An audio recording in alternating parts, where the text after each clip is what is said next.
ఆ నీళ్ళు తీసుకుపోయినప్పుడు ఈ మొత్తం సీల్ చేసి పడేశారు. బిల్డింగ్లు పెట్టి సీల్ చేసి తీసుకుపోయారు. మళ్ళీ వాటిని రీఓపెనింగ్ చేయకుండా నీళ్లు వదిలేశారు. పూర్తి స్థాయిలో నీళ్లు ఒకేసారి 1,60,000 రూపాయలు రిటర్న్ పోటీకి ఈ వాటర్ ఇటు ఈ వాటర్ ఇటు దగ్గరలో ఉండబట్టి 2 గంటల ప్లాస్టిక్ ఎస్కేప్ ఛానల్ ఓపెన్ చేసి ఉంటే ఇంకా ప్రెజర్ వెళ్ళిపోయేది తెలియదు కాదు. ఆదివారం సార్ ఆ రోజు పూర్తి స్థాయిలో నిర్లక్ష్యం చేసి అధికారుల నిర్లక్ష్యం చూస్తే ఈ కట్ట ప్లాస్టిక్ ఎక్కువ సార్. ఇప్పుడు ఇక్కడ ఉన్నది కూడా ఎన్ఎస్పీ కెనాల్ కింద ఉన్న రైతులు వాటికి పట్టాలు లేవు. పూర్తిగా 2 ఎకరాలు 3 ఎకరాలు 4 ఎకరాలు ఉన్న రైతులే పూర్తి స్థాయిలో దెబ్బతింది.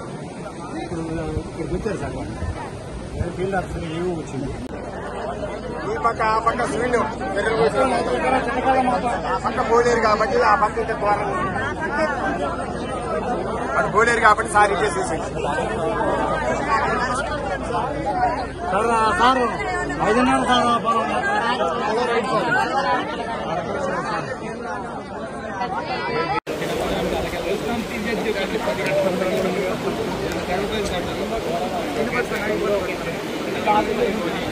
కట్ట మీదకి నీళ్ళు పూర్తి స్థాయిలో అక్కడికి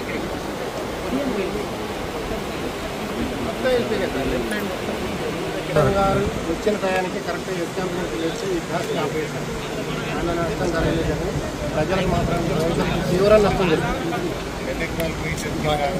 600 ఎకరం అంటే ఈ లొకేషన్ లో వచ్చేసి 150 నుంచి 200 స్థాయిలో వేసుకుంటారు. ఉనికిని మాత్రం ఆపరేషన్ చేసి